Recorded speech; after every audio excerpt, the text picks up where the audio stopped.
오늘은 영상으로 수요 예배를 함께 나누도록 하겠습니다. 다니엘서 6장 10절에서 23절 말씀입니다. 지금까지 우리가 다니엘서를 살피면서 하나님의 뜻과 놀라운 계획들을 살펴보았는데요. 오늘은 다니엘서의 마지막 시간으로 다니엘이 왕의 도장이 찍힌 것을 알고서도 하나님 앞에 더 기도하며 감사하며 나아갔던 이 본문 말씀을 통해서 오늘 하나님께서 우리에게 어떤 모습으로 나아가는가 말씀을 간략하게 살펴보도록 하겠습니다. 가끔 드라마나 영화 같은 것을 보면 교회에 다니지 않는 사람들이 교회나 성당에 나와서 두 손을 모으고 하나님 앞에 뭔가를 맹세하며 이 문제를 해결해 주면 하나님을 제대로 믿어보겠다 그렇게 다짐하며 나아가는 모습들을 보여줍니다. 사람들은 이렇게 인생 가운데서 가장 절박한 상황에 처할 때 어떻게 기도할 줄도 모르고 마땅히 기도할 대상도 찾지 못해서 온갖 우상이나 점쟁이나 이상한 사람들에게 찾아가서 결국 멸망에 이르고 마는 그런 모습들을 돌아봅니다. 월드컵 경기가 열리는 그런 때면 전 세계 사람들이 경기장에 가거나 아니면 텔레비전 앞에 앉아서 그 결승전 상황들을 지켜보면서 응원을 합니다. 그때 우리 편 선수가 골을 넣었다. 그러면 모두가 일어나서 환호하고 기뻐하며 영광을 돌리죠. 무엇보다도 결승골이었다면 더더욱 박수를 보낼 것입니다. 자, 이런 경기처럼 우리 믿는 사람들은 이 세상에서 믿음의 경주를 하고 있습니다. 우리 의식하지 못하지만 우리 믿는 사람들 한 사람 한 사람이 하나님 나라의 대표 선수로 이 세상에서 뛰고 있다는 사실을 기억해야 됩니다. 그래서 어떤 사람은 질병 가운데 믿음으로 승리를 얻기도 하고 어떤 사람은 우상 숭배와 싸워서 이기기도 합니다. 또 어떤 사람은 제사를 강요하는 곳에서 살아계신 하나님을 증거하기도 합니다. 해교권이나 북한 같은 곳에서는 감옥행위나 죽음을 불사하고 경기를 벌이고 있습니다. 이때 사람들 눈에는 보이지 않아도 하늘에서 천사들과 앞서간 성도들이 모두 일어나서 박수치고 환호하며 우리를 응원하고 있다는 사실, 이것을 알아야 합니다. 다니엘 시대 가장 힘있고 강한 사람은 세상의 모든 강대국들을 다 멸망시키고 통일시킨 느부갓네살 왕이었습니다. 근데 이렇게 강한 느부갓네살 왕이 무릎을 꿇고 절을 한 사람들이 있었는데 바로 다니엘과 그의 세 친구들이었습니다. 정상적인 경우로 하면 엄청난 화력으로 인해서 불에 타서 죽어야만 하는 상황이었지만 사람의 피부가 불에 닿는 순간 다 모든 것이 끝장나는 그 고통 가운데서 지내지만 다니엘의 세 친구인 사드락과 메삭과 아벳느고는 쇠와 금을 노리는 용광로 속에 들어갔지만 타 죽지 않고 살아서 나왔습니다. 심지어 옆에 그들을 끌고 나갔던 사람들조차도 불에 타서 죽었지만 이들은 용광로 안에서도 죽지 않고 살아나왔습니다. 오히려 그 안에서 살아계신 주님과 함께 그녀는 놀라운 은혜를 맛볼 수가 있었습니다. 또한 다니엘의 모습, 굶주린 사자굴에 사람이 산채로 들어간다면 목을 끊어놓고 사자들이 그것을 다 먹어 치워버리겠지만 사자들은 다니엘을 건드리지 못했습니다. 어떻게 해서 이런 일이 일어날 수 있었을까요? 일단 우리는 기본적으로 이런 일들을 통해서 알아야 할 사실이 있습니다. 먼저 누구든지 처음부터 용광로에 들어가는 믿음, 또 사자굴에 들어갈 수 있는 믿음, 이것을 갖고 시작하는 것은 아니라는 사실입니다. 어떤 사람이 축구 선수가 된다고 해서 바로 월드컵 경기에서 골을 넣거나 대표 선수로 출전하는 것은 아닙니다. 또 김연아 선수처럼 피겨 선수가 되고 싶다고 해서 공중 3회전을 곧바로 할 수 있는 것도 더더욱 아니죠.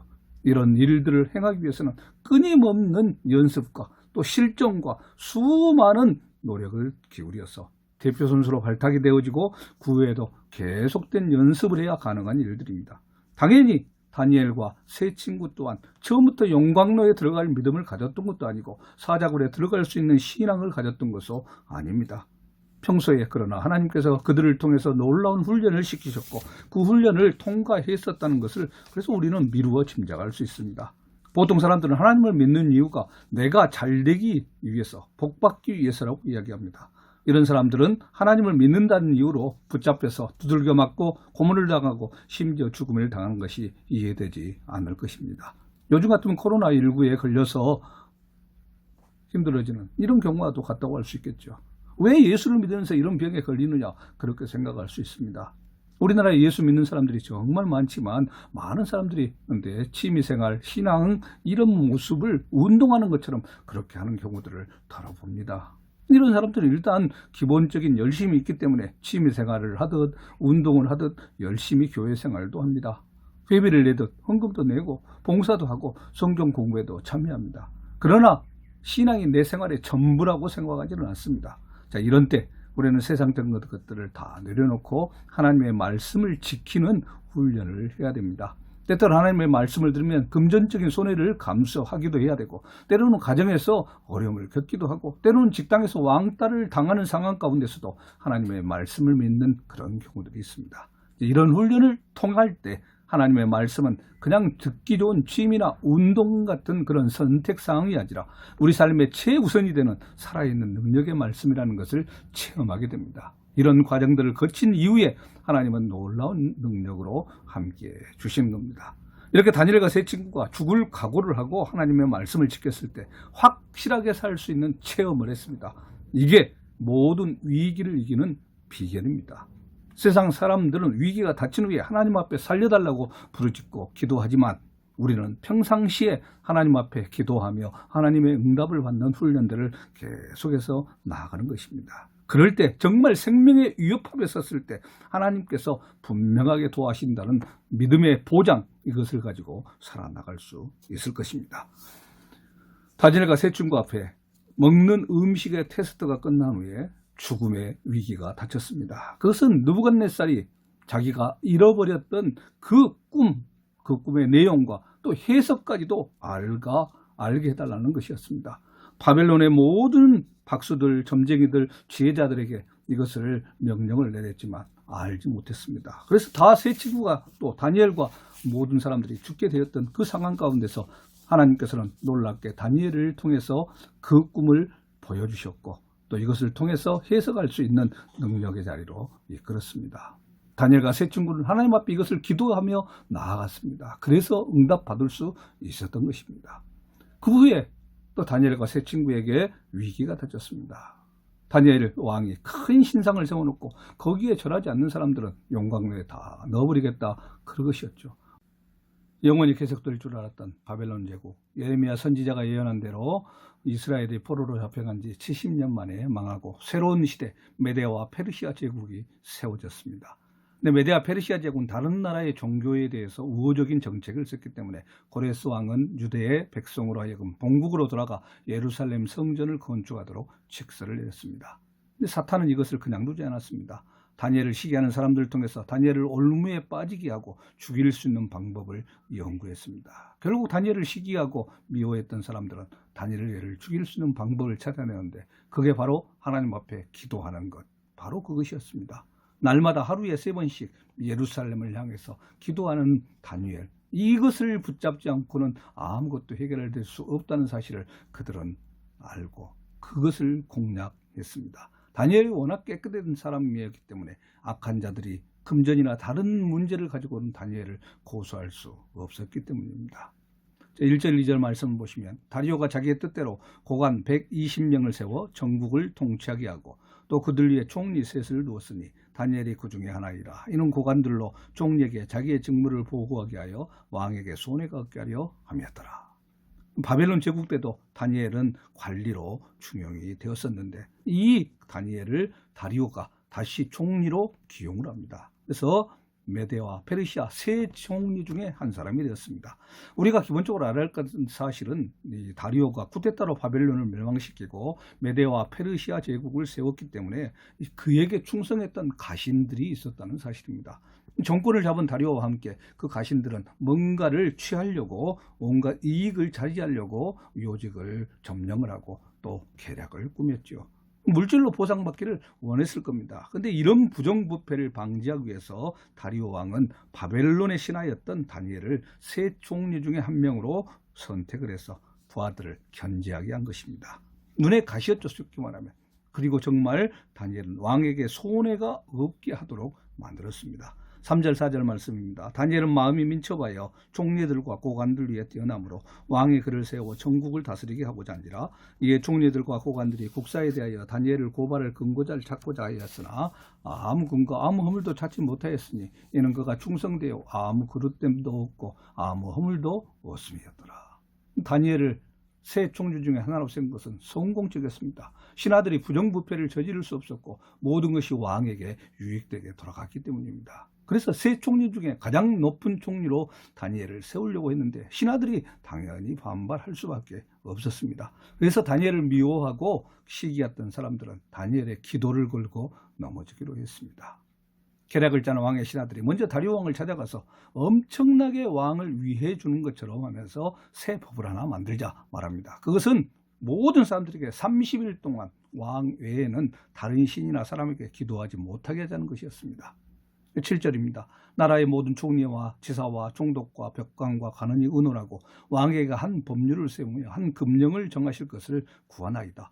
왕이여, 그것은 곧 이제부터 30일 동안에 누구든지 왕 외에 어떤 신에게나 사람에게 무엇을 구하면 사자굴에 던져 넣기로 한 것입니다.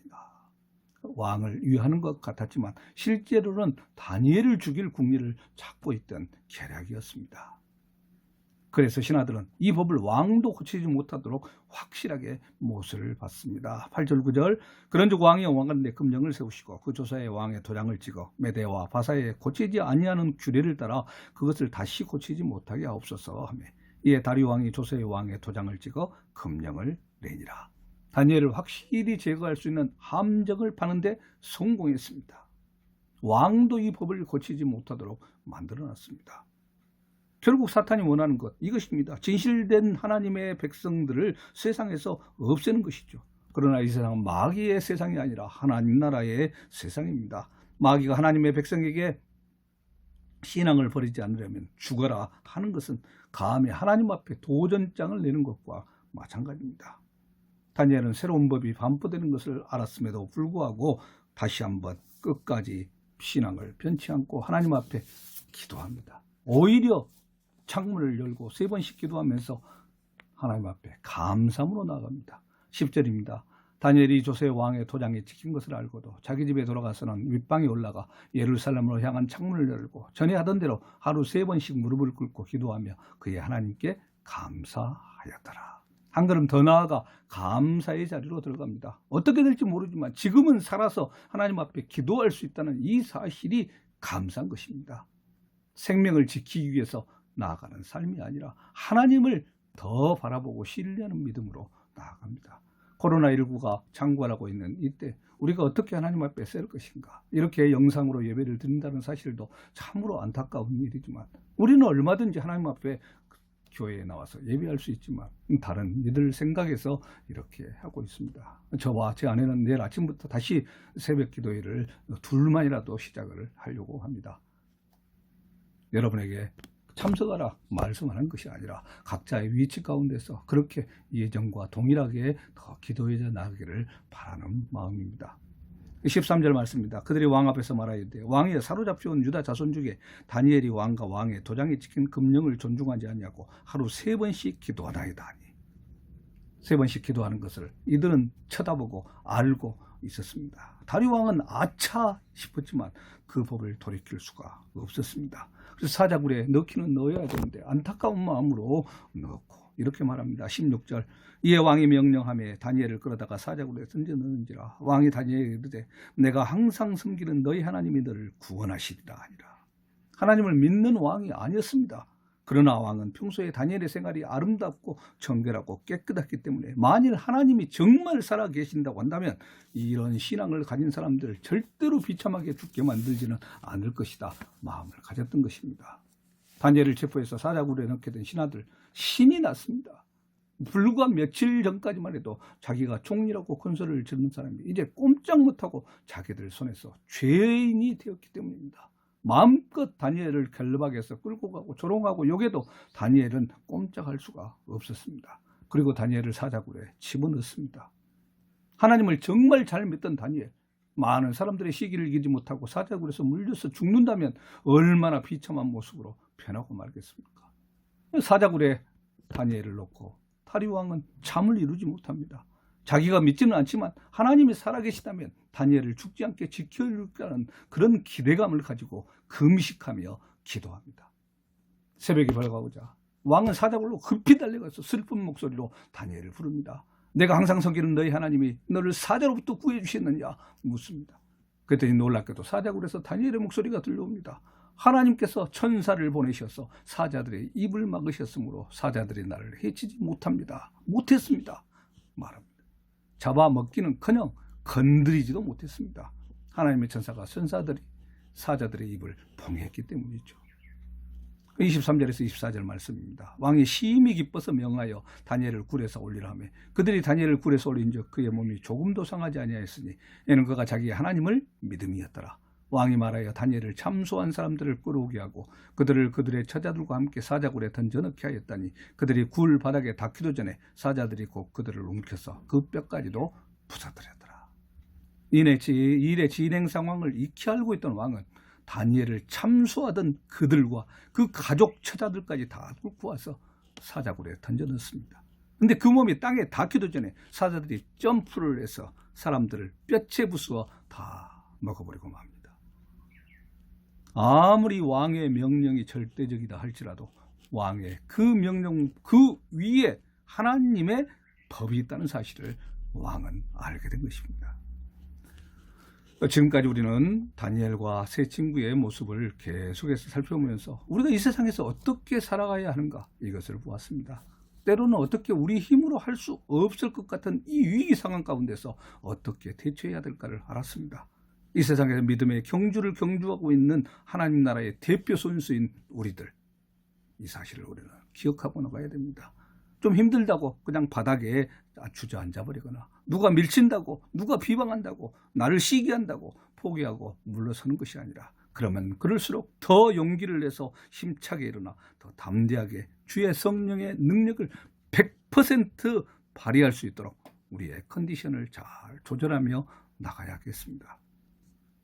우리의 컨디션을 100% 발휘할 수 있도록 해주는 것, 바로 이게 기도라는 사실을 우리는 기억해야 됩니다. 다니엘이 왕의 도장이 찍혔음에도 불구하고 오히려 더 감사함으로 기도하며 나아갔던 이 신앙의 모습을 우리 또한 본받아야 됩니다. 어려운 코로나19의 이 전국 가운데서 정말 평강으로 하나님께서 우리를 지켜주시고 이 어려운 현실 가운데 더 살아계신 주님을 증거하고 평안으로 이끌어가시는 놀라운 은혜를 맛보는 우리 모든 나부의 교우들 되기를 주님의 이름으로 축원합니다. 아멘.